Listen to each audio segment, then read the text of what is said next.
ஞானானந்தமயம் தேவம் நிர்மலஸ்படிகாகிருதியும் ஆதாரம் சர்வ வித்யாநாமயக்ரீவம் பாஸ்மகே. நெக்ஸ்ட் ஜென் யூடியூப் சேனல் நேயர்களுக்கு அஸ்ட்ரோ கேஎஸ் ஐயங்காரின் பணிவான நமஸ்காரங்கள். நேயர்கள் அனைவருக்கும் விஸ்வாவசு தமிழ் புத்தாண்டு நல்வாழ்த்துக்கள். எல்லாருக்கும் சௌக்கியமும் மங்களமும் உண்டாகட்டும்.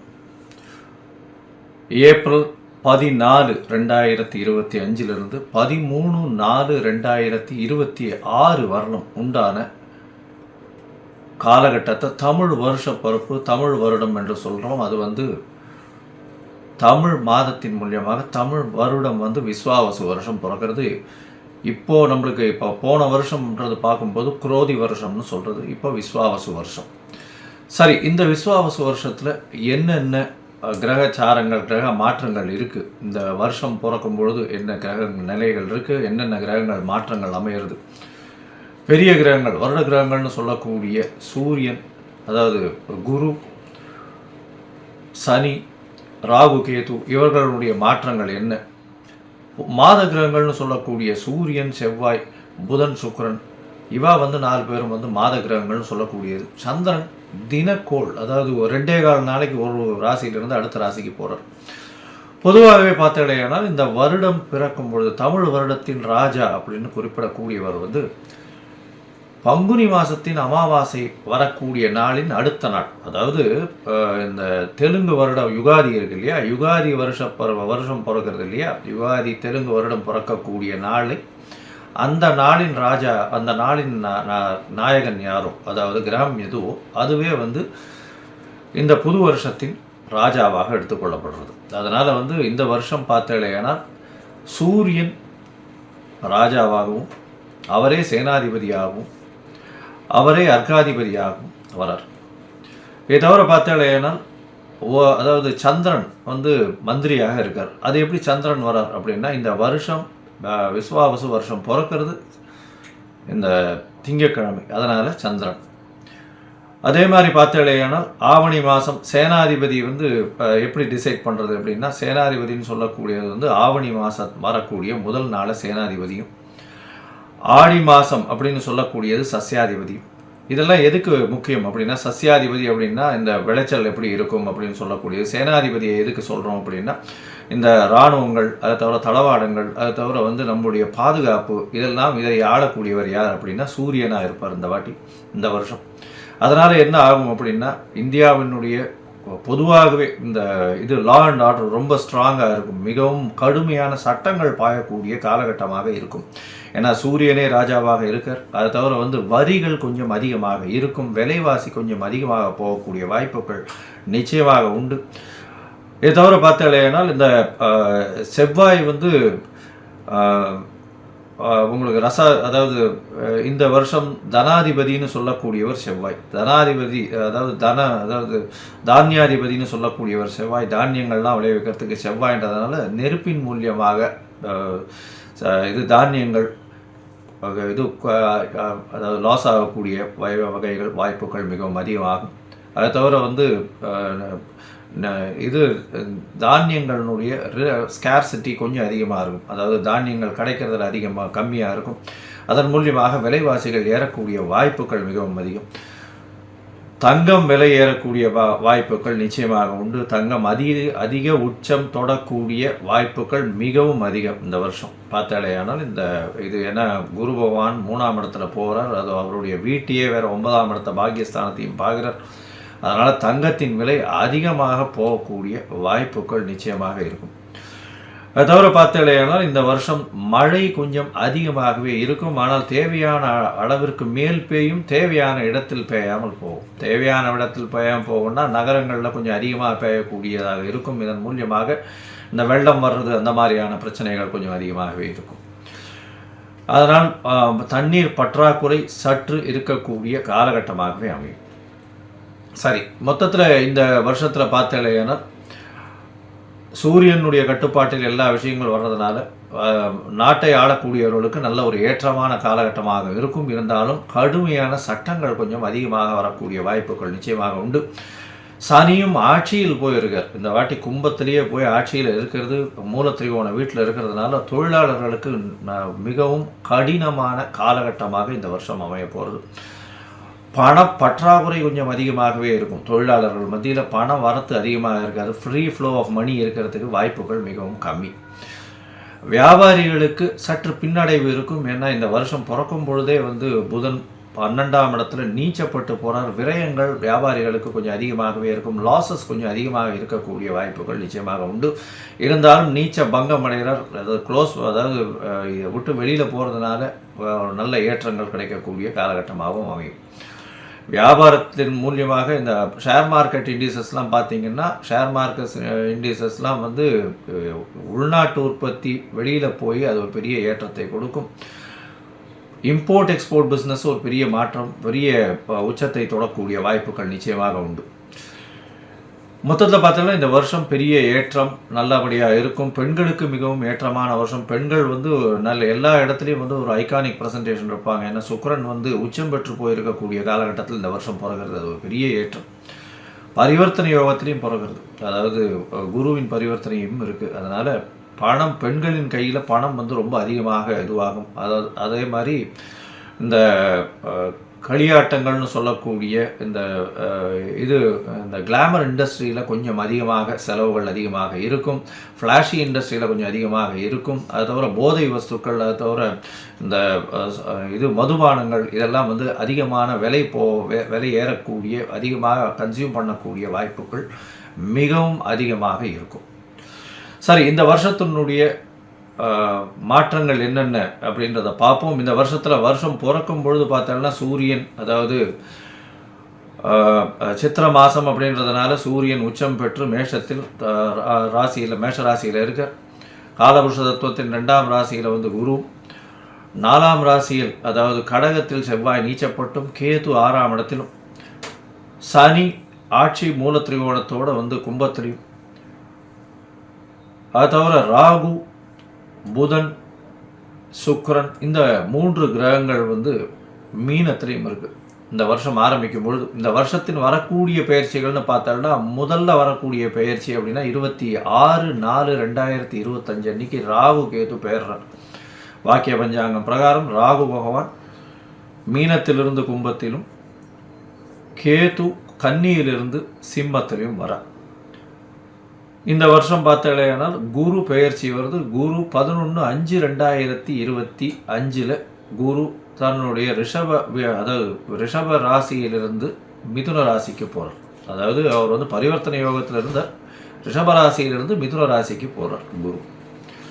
இந்த வருஷத்தில் கடைசியில் மார்ச் 6ஆம் தேதி 2026ஆம் வருஷம்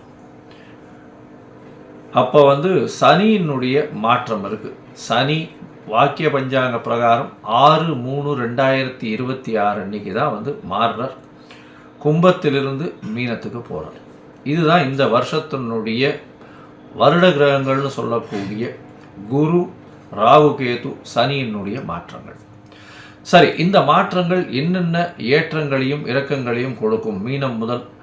மேஷம் முதல் மீனம் வரை உண்டான ராசிக்காரர்களுக்கு எப்படி இருக்கும் அப்படின்றத பார்க்கலாம்.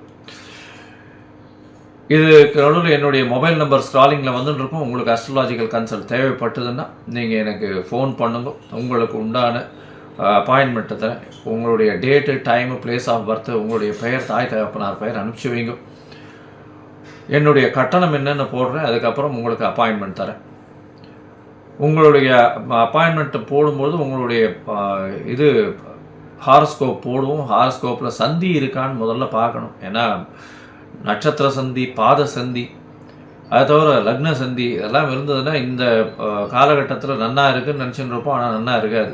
எதனாலன்றதே புரியாது. உங்களுக்கு துலா லக்னமாக இருக்கும், நல்ல தசை நடக்கிறதுன்னு நினச்சின்னு இருப்போம். ஆனால் நல்ல தசையாகவே இருக்காது உங்களுக்கு. ஏன்னா அது லக்ன சந்தியாக வந்திருக்கும். விசாகம் 3ஆம் பாதம் நினச்சிட்டு இருப்பீங்க, விசாகம் 4ஆம் பாதம் ரிச்சிக லக்னமாக இருக்கும். அதனால் நிறைய பேருக்கு என்கிட்ட வர்றவாளுக்கு 40, 45 வயசு, 50 வயசுலாம் இருக்கிறவாள்லாம் அவள் நட்சத்திரமே தெரியாமல் அவள் மிருகசீரிஷம்னு சொல்லிட்டு இருப்பாள். மிருகசீரிஷம் 2ஆம் பாதம்னா ரிஷபத்தில் வரும், 3ஆம் பாதம்னா மிதுனத்தில் வரும். அதனால் அந்த மாற்றத்திலேயே அவர்கள் எதுக்கு யாருக்கு அர்ச்சனை பண்ணுறோம்னே தெரியாமல் பண்ணிட்டு இருப்பாள். அதனால் சந்தி முதல்ல தெரிஞ்சுட்டு எந்த நட்சத்திரம், என்ன பாதம், என்ன லக்னம், என்ன லக்னத்தின் பாதம் அப்படின்றத தெரிஞ்சுட்டு அவர்களுக்கு இப்பொழுது ஏற்ற தசையாக இந்த காலகட்டத்தில் நடக்கக்கூடிய தசாபுக்தி, அந்தரம், சூக்ஷ்மம், அது தவிர கோல்சாரம் எப்படி இருக்குது அப்படின்றத வச்சு அவர்களுடைய பலன்கள் எப்படி இருக்கும் அப்படின்றதையும் சொல்கிறேன்.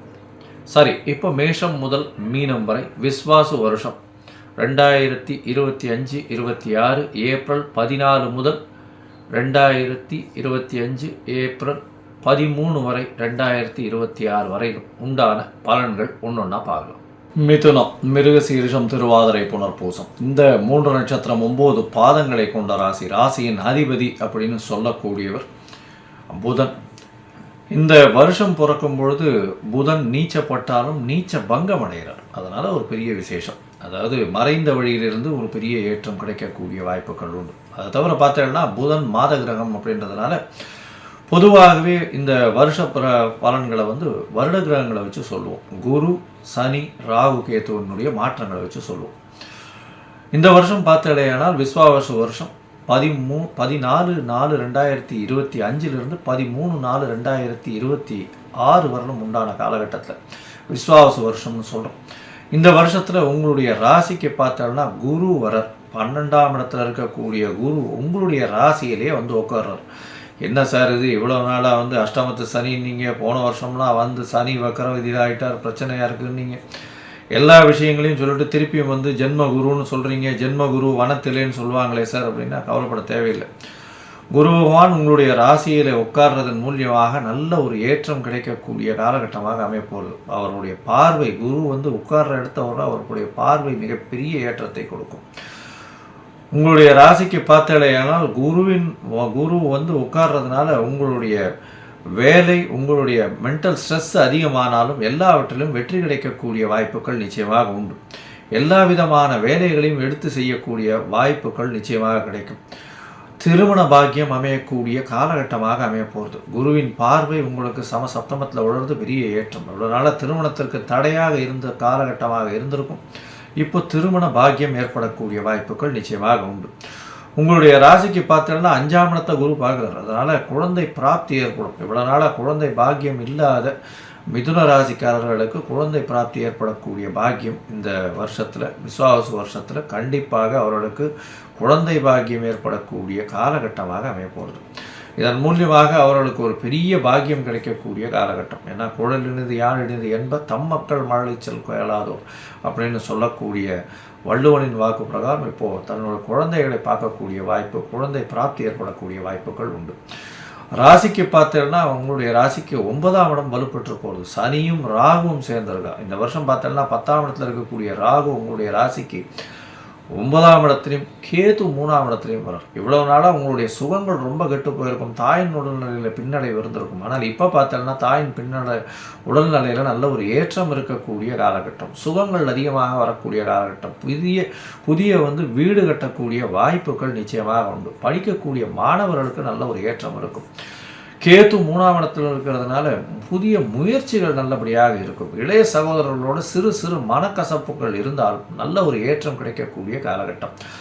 தந்தையின் உடல்நிலையில் நல்ல ஒரு ஏற்றம் இருக்கும். உங்களுடைய ராசிக்கு பார்த்தோன்னா 9ஆம் இடத்துல சனி ஆட்சி பெற்று போகிறார். 3 திரிகோணத்தில் போய் இருக்கிறது பெரிய விசேஷம். இதன் மூலியமாக பார்த்தலையானால் இந்த கலைத்துறையில் இருக்கிறவங்க, அதுவும் ஆர்ட் டைரக்டராக இருக்கிறவங்க, டைரக்டர்ஸாக இருக்கிறவங்க, அவங்களுக்கெல்லாம் பெரிய ஏற்றம் கிடைக்கக்கூடிய காலகட்டம்.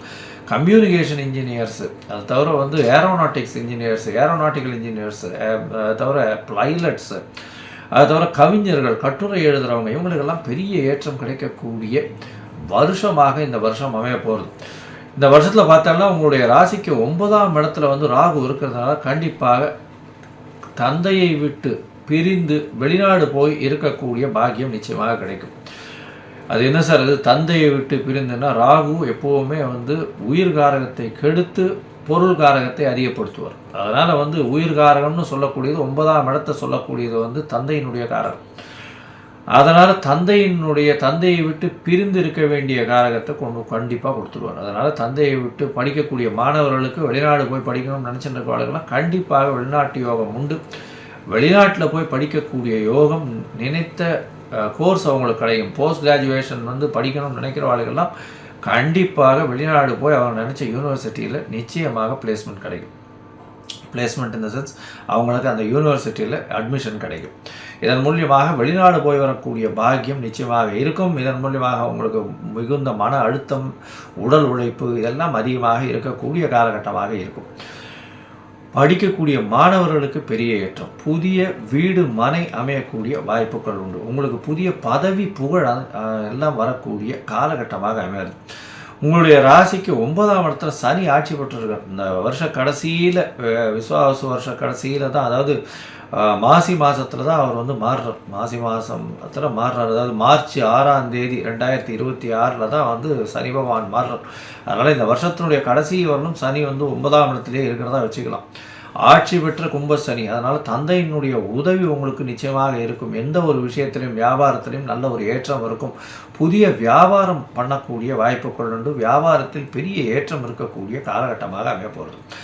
மொத்தத்தில் பார்த்தீங்களேனால் இந்த விஸ்வாவசு வருஷம் மிதுன ராசிக்காரர்களுக்கு பெரிய ஏற்றத்தை கொடுக்க போகிறது. குருவினுடைய பார்வை, பெரிய ஏற்றம், குழந்தை பிராப்தி உண்டு, திருமணம் கைகூடும், தொழிலில் பெரிய அபிவிருத்தி இருக்கக்கூடிய காலகட்டம், வெளிநாடு போய் படிக்கக்கூடிய பாக்கியம் நிச்சயமாக உண்டு.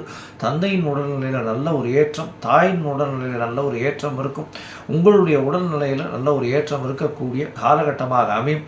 குரு ராகுவை பார்க்கறதுனால கோதண்ட ராகுன்னு சொல்லக்கூடியதுனால பெரிய ஏற்றத்தை கொடுக்கக்கூடிய காலகட்டம். வெளிநாடு போய் படிக்கக்கூடிய பாக்கியத்தை கண்டிப்பாக எடுத்த யூனிவர்சிட்டி, கிடைக்கக்கூடிய யூனிவர்சிட்டி, நீங்கள் எடுத்த யூனிவர்சிட்டி கண்டிப்பாக கிடைக்கும். போஸ்ட் கிராஜுவேஷன் நிச்சயமாக கிடைக்கும். உங்களுக்கு புதிய பதவி, புகழ், அந்தஸ்து, கௌரவம்லாம் வரக்கூடிய வாய்ப்புகள் நிச்சயமாக இருக்குது. முயற்சிகள் எல்லாமே வெற்றி பெறக்கூடிய காலகட்டமாக இருக்கும். அதுவும் எழுத்து பணியில் இருக்கிறவங்க, ஆர்ட் டைரக்டராக இருக்கிறவங்க, கம்யூனிகேஷன் இன்ஜினியராக இருக்கிறவங்க, சாஃப்ட்வேர் இன்ஜினியராக இருக்கிறவங்க, எலக்ட்ரிக்கல் எலக்ட்ரானிக் இன்ஜினியராக இருக்கிறவங்க, அது தவிர விமான ஓட்டிகள், ஏரோஸ்பேஸ், இந்த மாதிரியான படிப்புகள் படிக்கிறவங்களுக்கெல்லாம் பெரிய ஏற்றம் கிடைக்கக்கூடிய காலகட்டமாக அமையிறது. இந்த வருஷத்தில் பார்த்தலையானால் அருகில் இருக்கக்கூடிய ஹயக்ரீவ பெருமாளை போய் சேவிச்சுட்டு வாங்க. செட்டி புண்ணியத்தில் உங்களுக்கு எல்லா விதமான ஏற்றமும், படிக்கக்கூடிய குழந்தைகளுக்கு நிச்சயமான பெரிய மாற்றமும் கண்டிப்பாக ஏற்படும் அப்படின்றத சொல்கிறேன். உங்களுக்கு இந்த வருஷம் 95 விழுக்காடு மிகப்பெரிய ஏற்றத்தை கொடுக்கக்கூடிய காலகட்டமாக அமையும்.